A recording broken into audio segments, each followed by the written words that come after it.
Robinson Crusoe, Chapter 3, Part 2. I could have been content to have taken this Moor with me, and have drowned the boy, but there was no venturing to trust him. When he was gone, I turned to the boy, whom they called Jury, and said to him, Jury, if you will be faithful to me, I'll make you a great man. But if you will not stroke your face to be true to me, that is, swear by Mohammed and his father's beard, I must throw you into the sea too.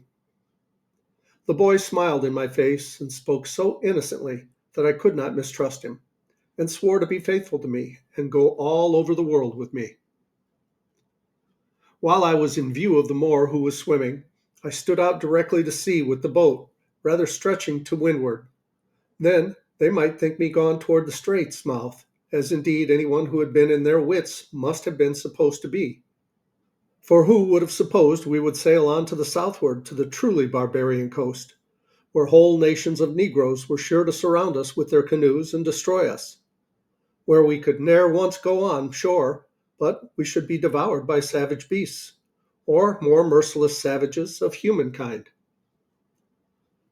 But as soon as it grew dusk in the evening, I changed my course and steered directly south and by east, bending my course a little toward the east, that I might keep in with the shore, and, having a fair fresh gale of wind and a smooth quiet sea, I made such sail that I believe by the next day, at 3 o'clock in the afternoon, when I first made the land, I could not be less than 150 miles south of Sallee, quite beyond the Emperor of Morocco's dominions, or indeed of any other king thereabouts, for we saw no people.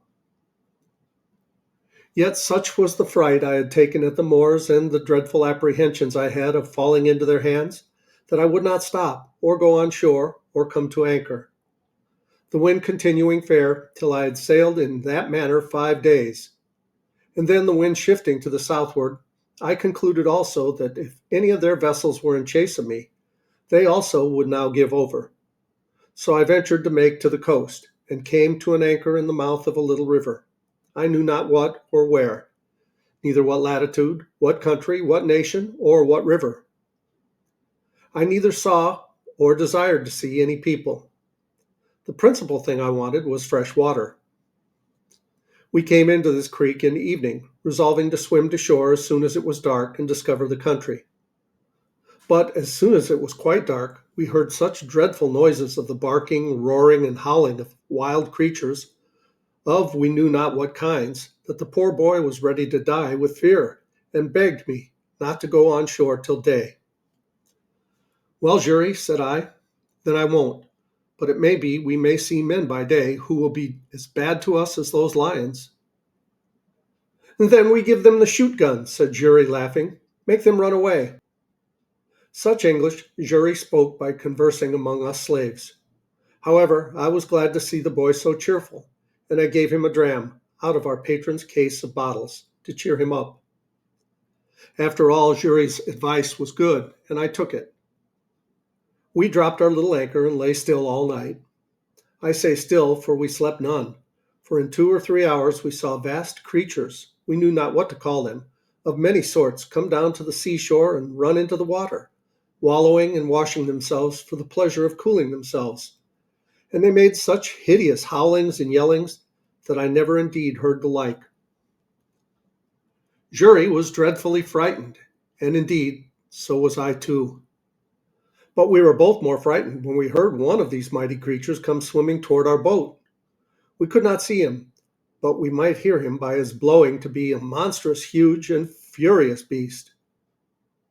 Jury said it was a lion, and it might be so for aught I know, but poor Jury cried to me to weigh the anchor and row away. No, said I, Jury, we can slip our cable with the buoy to it, and go off to sea. They cannot follow us far. I had no sooner said so, but I perceived the creature, whatever it was, within 2 oars' length, which something surprised me. However, I immediately stepped to the cabin door, and taking up my gun, fired at him, upon which he immediately turned about and swam toward the shore again. But it is impossible to describe the horrible noises and hideous cries and howlings that were raised as well upon the edge of the shore as higher within the country, upon the noise or report of the gun, a thing I have some reason to believe these creatures had never heard before. This convinced me that there was no going on shore for us in the night upon that coast, and how to venture on shore in the day was another question too. For to have fallen into the hands of any of the savage had been as bad as to have fallen into the hands of lions and tigers. At least we were equally apprehensive of the danger of it. Be that as it would, we were obliged to go on shore somewhere or other for water, for we had not a pint left in the boat. When or where were we to get it was the point. Jury said if I would let him go on shore with one of the jars, he would find if there was any water and bring some to me. I asked him why he should go. Why should I not go and he stay in the boat? The boy answered with so much affection that made me love him ever after. Said he, if wild mans come, they eat me. You go away. Well, Jury, said I, we will both go, and if the wild mans come, we will kill them. Then they shall eat neither of us. So I gave Jury a piece of rusk bread to eat and a dram out of our patron's case of bottles, which I mentioned before. And we hauled in the boat as near the shore as we thought was proper, and so waded to shore carrying nothing but our arms and 2 jars for water. I did not care to go out of sight of the boat, fearing the coming of canoes with savages down the river. But the boy, seeing a low place about a mile up the country, rambled to it, and by I saw him come running toward me. I thought he was pursued by some savage or frightened with some wild beast, and I ran toward him to help him. But when I came nearer to him, I saw something hanging over his shoulders, which was a creature that he had shot, like a hare, but different in color and longer legs. However, we were very glad of it, and it was very good meat. But the great joy that poor Jury came with was to tell me he had found good water, and had seen no wild mans. But we found afterwards that we need not take such pains for water, for a little higher up the creek where we were, we found the water fresh when the tide was out, which flowed but a little way up. So we filled our jars and feasted on the hare we had killed, and prepared to go on our way, having seen no footsteps of any human creatures in that part of the country. As I had been on one voyage to the coast before, I knew very well that the islands of the Canaries and the Cape Verde Islands also lay not far off from the coast. But as I had no instrument to take an observation to know what latitude we were in, and did not exactly know, or at least remember, what latitude they were in, I knew not where to look for them, or when to stand off to sea toward them. Otherwise, I might now easily have found some of these islands. But my hope was that if I stood along this coast till I came to that part where the English traded, I should find some of their vessels upon their usual design of trade, that would relieve and take us in. By the best of my calculations, the place where I now was must be that country which, lying between the Emperor of Morocco's dominions and the Negroes, lies waste and uninhabited except by wild beasts. The Negroes having abandoned it and gone further south for fear of the Moors, and the Moors not thinking it worth inhabiting, by reason of its barrenness. And indeed, both forsaking it because of the prodigious numbers of tigers, lions, leopards, and other furious creatures which harbor there. So that the Moors use it for their hunting only, where they go like an army, 2,000 or 3,000 men at a time. And indeed, for near 100 miles together upon this coast, we saw nothing but a waste, uninhabited country by day, and heard nothing but howlings and roarings of wild beasts by night. Once or twice in the daytime, I thought I saw the Pico of Teneriffe, being the high top of the mountain Teneriffe in the Canaries, and had a great mind to venture out in hopes of reaching thither. But, having tried twice, I was forced in again by contrary winds, the sea also going too high for my little vessel. So I resolved to pursue my first design and keep along the shore.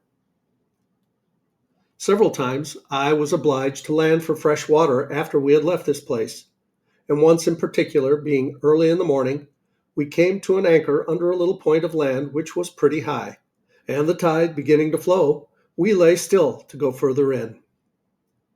Jury, whose eyes were more about me than it seems mine were, called softly to me and told me that we had best go further off the shore. For, he said, look yonder lies a dreadful monster on the side of that hillock, fast asleep. I looked where he pointed and saw a dreadful monster indeed, for it was a terrible great lion that lay on the side of the shore, under the sun of a piece of the hill, that hung, as it were, a little over him.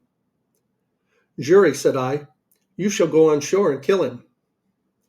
Jury looked frightened and said, me kill? He eat me at one mouth. One mouthful he meant. However, I said no more to the boy, but bade him lie still, and I took our biggest gun, which was almost musket bore, and loaded it with a good charge of powder and with 2 slugs and lay it down. Then I loaded another gun with 2 bullets, and the third, for we had 3 pieces, I loaded with 5 smaller bullets. I took the best aim I could with the first piece to have shot him into the head, but he lay so with his leg raised a little above his nose that the slugs hit his leg about the knee and broke the bone.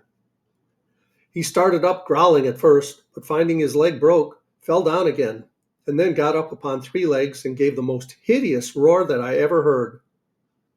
I was a little surprised that I had not hit him in the head. However, I took up the second piece immediately, and though he began to move off, fired again and shot him in the head, and had the pleasure to see him drop and make but little noise, but lay struggling for life.